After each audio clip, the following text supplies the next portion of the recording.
예, 안녕하십니까. 소개를 받은 국회의장 연수원의 홍성기입니다. 오늘 제가 말씀드릴 내용은 불교의 위대한 평등 사상인데요. 우리가 평등에 대해서 너무나 많이들 알고 계시지만 조금 요즘 그 인도에서 있었던 신불교 운동에 대해서 좀 설명을 드리고자 합니다. 다음 슬라이드.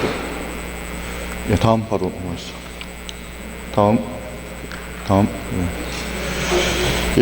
저도 이거는 찾아보면서 알게 된 건데요. 이 평등이란 말 자체가 원래 그 불교에서 현상계의 모든 사물의 6가지 구성.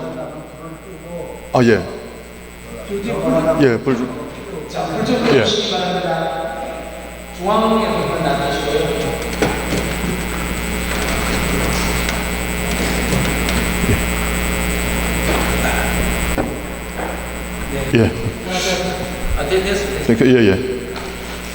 이 평등이란 단어 자체가 원래 그 불교에서 나오는 그 사마냐라는 산스크리트어를 갖다가 한자로 옮겨 놓은 거랍니다. 이거를 이제 일본 사람들이 번역을 할 때 이퀄리티를 이 평등으로 번역을 하면서 지금 우리가 이걸 그대로 좀 사용을 하고 있습니다.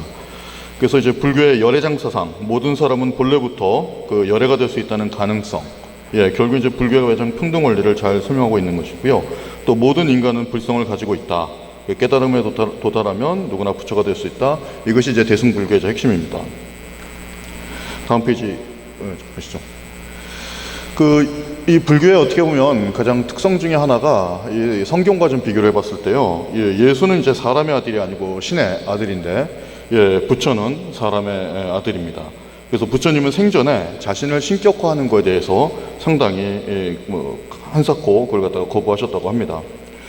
그래서 그런지 우리가 그 기독교에서 보면은 이제 목사님들 같은 경우는 그 특정 교단을 제외하고는 이제 여성의 목사가 될 수가 없고, 또 카톨릭에서도 수녀님은 이제 성직자라기보다는 이제 신부님을 보조하는 역할이라면, 우리 같은 경우는 비구와 비구니 스님이 훨씬 더 이제 평등적이다라는 것을 이제 알 수가 있습니다. 이렇게 보면 실제로 그 대승불교와 관련된 되게 중요한 경 중에 하나가 그 마야 왕비를 주인공으로 하는 그 마하 마야경이라는 게 있습니다. 이 마야 왕비를 갖다가 이제 그 모델로 해서 나온 경인데요. 이제 마하가 위대한 사람이란 뜻이랍니다. 그래서 이분 앞에서는 비구 스님도 항상 이제 추앙할 수밖에 없다. 이제 그런 내용입니다. 다음 페이지. 이때 당시에는 그 여성들의 인권이라는 게 인도에서는 상당히 열악했는데, 그럼에도 불구하고 여성도 아라한이 될 수 있다라고 부처님께서 설명을 하셨기 때문에 상당히 평등 사상이 얼마나 많이 부각되어 있었는가를 우리가 확인할 수가 있습니다. 특히 이 인도는 우리가 잘 알다시피 계급 사회지 않습니까? 4가지 계급으로 이제 구성이 되어 있는데, 부처님은 이 과감하게도 당시에 카스트 제도를 갖다가 부정을 하시고 누구나 출가를 하면 부처가 될 수 있다라고 하는 대단히 이제 평등한 그런 사상을 많이 강조를 하셨습니다. 실제로 보면은 이제 그 부처님을 따르는 승단을 보면 대부호도 있고 귀족도 있었고, 반면에 천민도 있었고 장애인도 있었다라는 얘기가 나옵니다. 그만큼 이 평등 사상이 상당히 강조가 돼 있었다. 근데 이거를 우리가 서양이랑 비교를 해보면요, 이렇게 왕권 신수설이 18세기까지 있었던 것, 그 다음에 그런데도 불구하고 벌써 우리 동양 사상에서는 이 평등 사상이 불교에서 나왔다는 것 자체가 얼마나 앞섰는가를 우리가 한번 확인할 수가 있는 것 같습니다. 그 대표적인 이 사례가 하나 있었습니다. 이제 우발리라고 하는 이발사가 있었는데, 이게 옛날에 이제 천민이었나 봅니다. 근데 부처님을 따르던 그 7 왕자가 머리를 다 이제 깎아주던 분인데, 이분이 먼저 출가를 하셨었고, 그리고 이제 어떻게 보면 먼저 승가에 오신 그 스님들을 갖다가 인사를 하는데, 그 7 왕자 출신의 이분들이 그 이발사 우발리를 보고서 이제 인사하기를 이제 거부를 했다고 합니다. 그래서 부처님께서 꾸짖으면서 여러 강이 각각 있었다 할지라도 결국 바다로 가면 그 전에 강의 이름은 기억이 안 나고 우리가 바다만 기억을 하듯이 그 출신 성분은 중요하지 않다라고 하시면서 그 예를 다하게끔 그렇게 하셨다고 합니다.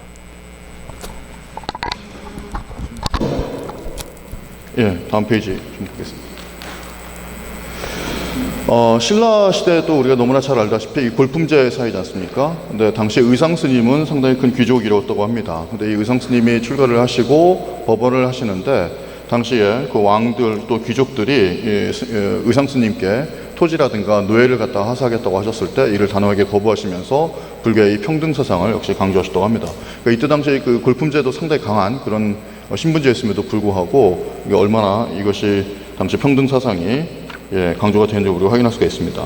다음 페이지. 제가 지금 여기서 이제 말씀을 드리고자 하는 거는 이제 어떻게 보면 뭐 최근이라고까지는 하기는 어렵겠지만 인도의 이제 얘기입니다. 그 카스트 제도 우리가 너무나 잘 알고 있습니다. 지금 벌써 3,000년이 넘게 뿌리 깊게 되어 있고요. 카스트는 우리가 알다시피 네 가지가 있습니다. 브라만, 그다음에 크샤트리아, 바이샤, 수드라 이 네 계급이 있는데 이 네 계급에 들어가지도 못하는 이른바 5계급이 불가촉 천민이라고 불리는 달리트라는 사람들이 있습니다.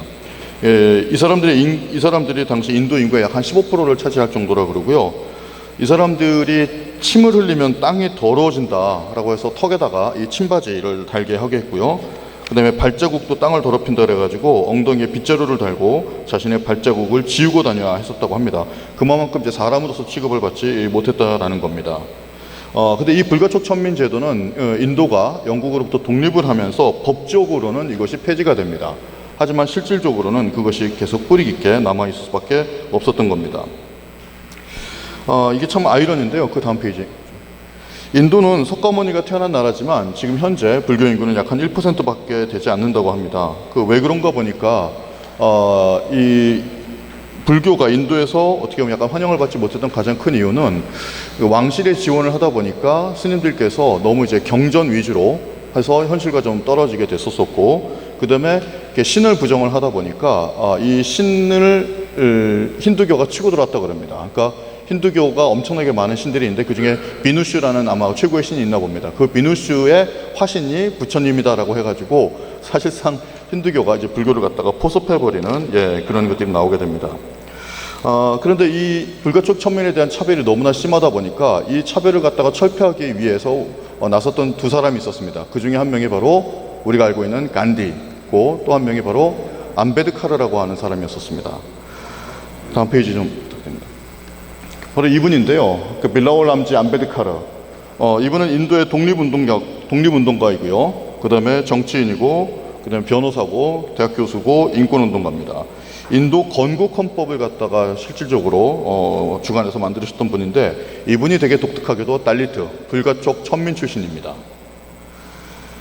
그래서 이분은 오히려 뭐라고까지 얘기하셨냐면 인도 독립보다도 더 중요한 것이 바로 이러한 불가촉 천민들을 갖다가 해방하는 것이다 라고 강조를 하실 정도로 그렇게 많이 주목을 받는 그런 주장들을 내세웠던 분입니다. 다음 페이지. 보면 인도를 여행하시는 분들이 대단히 놀라운 게 바로 이거랍니다. 상당히 많은 이분의 동상을 볼 수 있답니다. 근데 이분이 누군지는 잘 모르는데 이분의 동상을 그렇게 많이 볼 수 있다고 합니다. 다음 페이지 보시면 이게 1927년도에 있었던 사건인데요. 이때 불가촉 천민들은 물도 제대로 마실 수가 없었다 그럽니다. 그래서 10,000명을 데리고 물 마시러 가는 장면입니다. 이게 오죽하면 물 마실 권리조차도 인정받지 못했던 이 불가촉 천민들의 모습을 보여줬던 그런 내용입니다. 그 다음 페이지입니다. 인도에서 1958년 대단히 경이로운 일이 발생을 합니다. 나그푸르라는 도시가 있는데요. 여기에 사람들이 구름처럼 모입니다. 대부분 달리트 출신들입니다. 하층민이었고요. 천민 계급에 속하는 사람이었습니다. 그래서 이 사람이 뭐라고 얘기하냐면 나와 함께 불교로 귀의할 사람을 일어서시오라고 얘기를 합니다. 그래서 그 자리에서 무려 50만 명이 일었습니다. 세계에서 유례가 없는 단일 대규모의 개종이었습니다. 이게 기네스북에도 올랐다고 합니다. 그래서 이분을 가지고 그 인도어로 바바사헤브라는 그 표현으로 이분을 갖다 하는데 아버지와 같은 스승이라고 하면서 이 암베드 카르를 상당히 이제 존경하고 있다고 합니다. 다음 페이지 보시면. 그래서 우리가 알다시피 인도의 신불교는 불가촉 천민들이 힌두교의 카스트 제도의 차별에서부터 해방하려는 의도에서 이것이 태어납니다. 그런데 이에 대한 당연히 그 기득권들의 반발들이 있어 왔었습니다. 앞에서도 말씀드린 것처럼 부처는 사실상 힌두교 신 중에 한 명이다라고 하는 부분들, 그러면서 계속해서 어떻게 보면 이제 물타기죠. 이걸 갖다 막으려고 하는 그런 운동들이 계속 있었다고 합니다. 지금도 이 현재 그 암베르카드 그 학회가 있다고 합니다. 실질적으로 다음 페이지 보시면 지금도 그래서 아직까지도 이 불가촉 천민에 대한 문제가 너무나 심하다 보니까 인도에서는 계속해서 이 불교로의 개종밖에는 답이 없다라고 하는 이런 이제 학회에서 연구 보고서까지 나오고 있는 상황입니다. 다음 페이지. 앞에서는 말씀드린 것처럼 인도는 영국으로부터 독립을 하면서 법적으로는 이제 모든 평등을 강조를 했습니다. 즉 불가촉 천민제도라든가 카스트 제도는 법적으로 인정되지 않습니다. 그럼에도 불구하고 사회에서는 있기 때문에 이거를 갖다가 막기 위한 이러한 그 법적인 조치들을 두게 됩니다. 대표적인 게 뭐냐면 그 어포머티브 액션이라고 우리가 보통 표현하는데요. 예, 그러니까 사회에서 약자들에 대해서 약간의 배려를 해주는 겁니다. 예를 들어서 그 의회의 의석수라든가 그 다음에 공직수라든가 대학 입학이라든가 이랬을 때 이 불가촉 천민이라든가 또는 그 낮은 카스트 계급들에게 어느 정도 일정 할당을 주었던 겁니다. 그런데 이 불교로 개종을 하게 되니까 불교로 개종하면 어느 정도의 할당을 했었던 그걸 갖다가 회수해 버렸던 겁니다. 그러니까 무슨 얘기냐면 개종하지 말라는 취지였겠죠. 예, 그래서 역시 마찬가지로 이것고 계속 다툼이 있다가 1990년도 헌법 개정이 있으면서 개종 전에 카스트가 불가촉 천민이었던 사람이 개종한 이후에도 역시 마찬가지로 이와 같은 어떤 할당제의 어떤 보호 조치를 받을 수 있게끔 하는 그런 움직임들이 일어나게 됐었습니다. 예, 다음 페이지. 이게 1950년대부터 지금까지도 계속 논의가 되고 있는 거니까 이게 얼마나 이게 중요한 화두가 되는지를 알 수 있는 것 같습니다. 오늘 제 주제 중에 하나도 이제 생활불교이기 때문에 저는 이걸 갖다가 우리 법적인 현실로 한번 가지고 와 봤습니다. 그것이 바로 한국의 차별금지법입니다. 이제 보시면 2007년도에 이 차별금지 법안이 처음에 이제 발의가 됐습니다. 아직까지 이제 15년이 지났는데요. 아직까지도 이것이 지금 현재 제대로 통과를 되지 못하고 있습니다. 당시에 이제 김한길 의원하고 김한길 의원하고 또 딴 분이 제 이름이 기억이 안 나는데 이 차별금지법안을 내세웠었는데 그때 개신교를 바탕으로 해서 약 10만 건의 반대 의견이 게재가 되고요. 당시 기독교와 관련된 연합체에서 이 차별금지법에 문제가 있다고 지적을 한 전단지 4만 부가 전국 교회에 배포가 되고 이 법안을 갖다가 발의했던 그 의원실에 끊임없이 전화를 하고 해가지고 결국에는 이 법안을 자진 철회를 시켰던 사건이 있습니다. 2021년도 장혜영 의원도 역시 마찬가지로 이 차별금지법에 입법 예고를 했었었는데 이번에도 약 한 7만 건 정도의 그 의견이 반대되는 의견이 계속해서 개진이 됐다고 합니다. 다음 페이지 보시면 국민들에게 이거를 한번 조사를 해봤다고 합니다. 도대체 이 차별금지법에 대해서 어떻게 생각하는가 봤더니 국민들은 약 한 85%가 이 차별금지법은 필요하다라고까지 얘기를 했고요.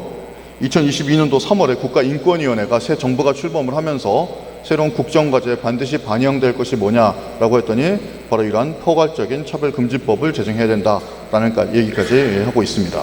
다음. 그럼 우리 불교는 어떠냐? 바로 이 부분입니다. 불교에서는 10,000명이 넘는 불교 신자분들이 이 차별금지법에 저속한 제정을 촉구를 하면서 국회 앞에서 시위를 계속해 왔었습니다. 다음 페이지.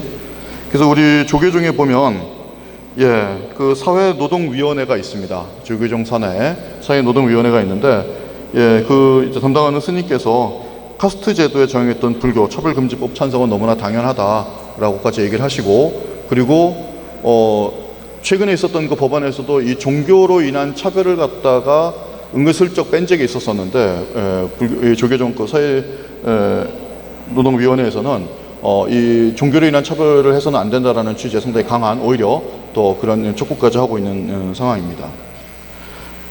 그래서 이 부분이 바로 우리 불교가 가지고 있는 어떤 위대한 평등 사상, 즉 세상을 바꾸는 어떤 카스트 제도의 타파라든가 그 다음에 암베드카르의 신불교 운동이라든가 그 다음에 한국의 어떤 차별금지법과 관련돼서 이 평등 사상이 얼마나 가치가 있는가를 간략하게 말씀을 드렸습니다. 이상 마치겠습니다. 고맙습니다. 국회 어른들에서의 홍성기 교수님, 불교의 위대한 평등 사상을 발표하시는데요.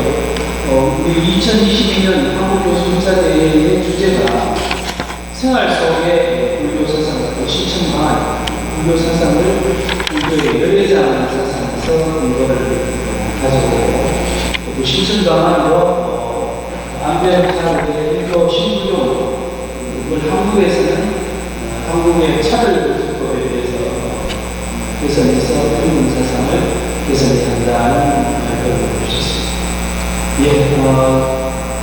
이 발표에 대해서 경대학교의 이윤호 교수님께서 말씀을 주시겠습니다.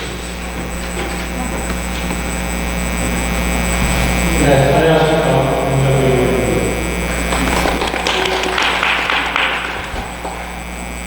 어제 오늘까지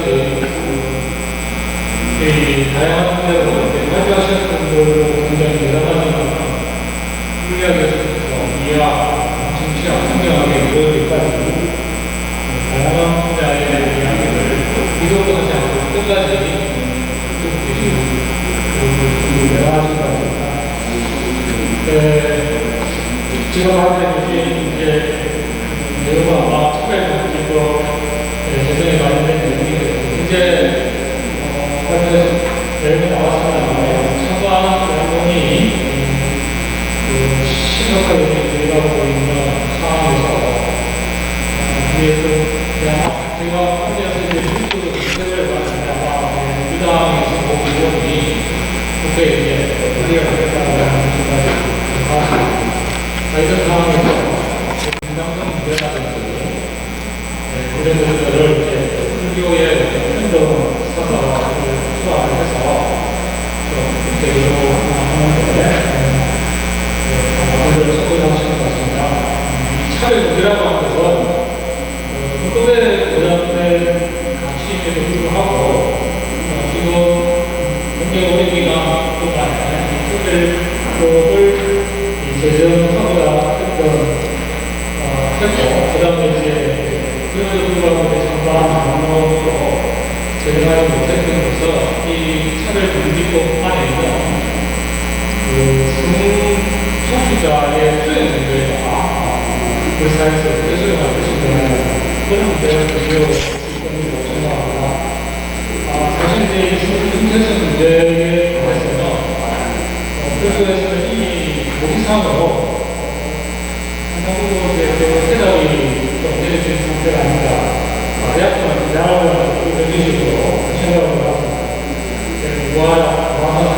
무상, 무법, 재무상 이런 관점에서 보면 어떤 그 스트레스를 주장하는 것 자체가 집착력입니다. 그리고 이제 유명의 시간 속에서 보면 시간에 이야기가 나왔습니다. 이 시간 속에서 보면 남자가 여자가 될 수도 있고 여자가 남자가 될 수가 있다고 그런 이제 봅니다. 그래서 따라서 어떤 점에서 보면 정체성 문제에 대해서 불교계에서는 그렇게 심각한 문제로 보지 않을 수도 있다는 생각이 듭니다. 그러나 불교계의 지도자나 분당 차원에서 이 문제에 대해서 특정한 견해가 제시가 되면 또 차원이 다른 문제라고 생각합니다. 전혀 의도하지 않은 방향으로 분쟁이 들어가고 있고 그런 측면에서 민감한 사회적 문제에 대해서 불교계가 어떻게 개입을 할 것인가라고 하는 것은 굉장히 중요한 문제고 고심스러운 문제라고 생각을 합니다. 사회적 이슈에 이제 만약에 개입을 한다면 내부적으로 어떤 치열한 문제가 그런 논의와 충분한 설명이 필요하지 않을까 생각을 합니다. 과연 우리는 여기서 이제 불교의 위대한 사상을 찬양하고 있지만 한편에서는 불교계에 이제 내재하고 있는 차별 용립 문제에 대해서 끊임없이 문제가 제기화되고 있는 부분이 있습니다. 특히 페미니스트들이 이제 남녀 차별에 대해서 불교에 대해서 여러 가지 문제를 제기하고 있는 내용인데 특히 이제 3종 5장설이라고 하죠. 어릴 때는 이제 부모의 복종하고 결혼했으면 시어머니에게 복종하고 늙었으면 자식에게 복종을 해야 된다는 정전사항이 이야기하고 그 다음에 여인은 5대 지방이 될 수 없다고 하는 그런 정전사항의 내용이다. 이런 것들은 키리스트 입장에서 봤을 때는 굉장한 연합 차별의 그런 이야기를 생각합니다. 그리고 이 연성을 맞다고 생각하고 이제 문도 그냥 찾아봤는데 여기 여자는 남자가 그래서 승부를 생각하고 특상적입니다. 이렇게 또 강력하게 주장하는 문제들이 있는 것인 것 그런 의미에서 교수 불자에서 이제 중요한 과거를 그래서 배우려고 해봤다고 생각을 합니다만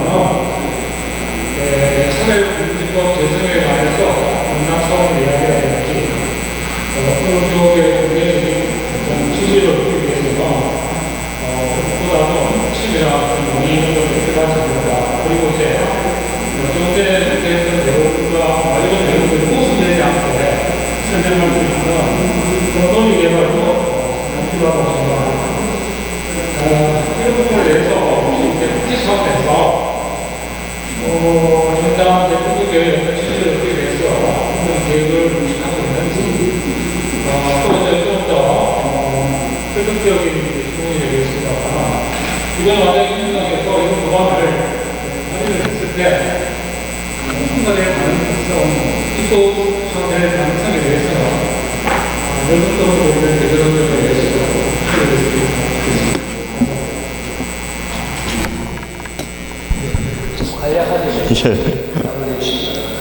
예, 교수님 말씀대로 우리 불교의 어떤 초기 불교를 보면 부처님을 키워줬던 유모분이 이제 우리가 아는 비구니 승단을 처음 만드실 때 여자 비구니 스님 되기 위해서는 7가지인가요? 뭔가를 반드시 지켜야 된다. 이제 그래가지고 이걸 좀 차별적인 요소로 보는 경우도 있는데 사실은 모든 게 그렇지 않습니까? 그 시대적인 상황을 같이 봐야 된다고 생각합니다. 그때 당시에 여자는 부속품이었었습니다. 근데 그런 상황에서 이 7가지만 지켜준다면 아라한이 될 수 있다라고 했던 거는 당시로서는 엄청난 정말로 파격적인 그런 사고방식이 아니었는가. 우리가 해석은 좀 그렇게 하는 게 맞지 않는가 싶고요. 그 다음에 과연 이 차별금지법이 국회에 상정이 됐었을 때 통과될 가능성이 얼마나 있느냐.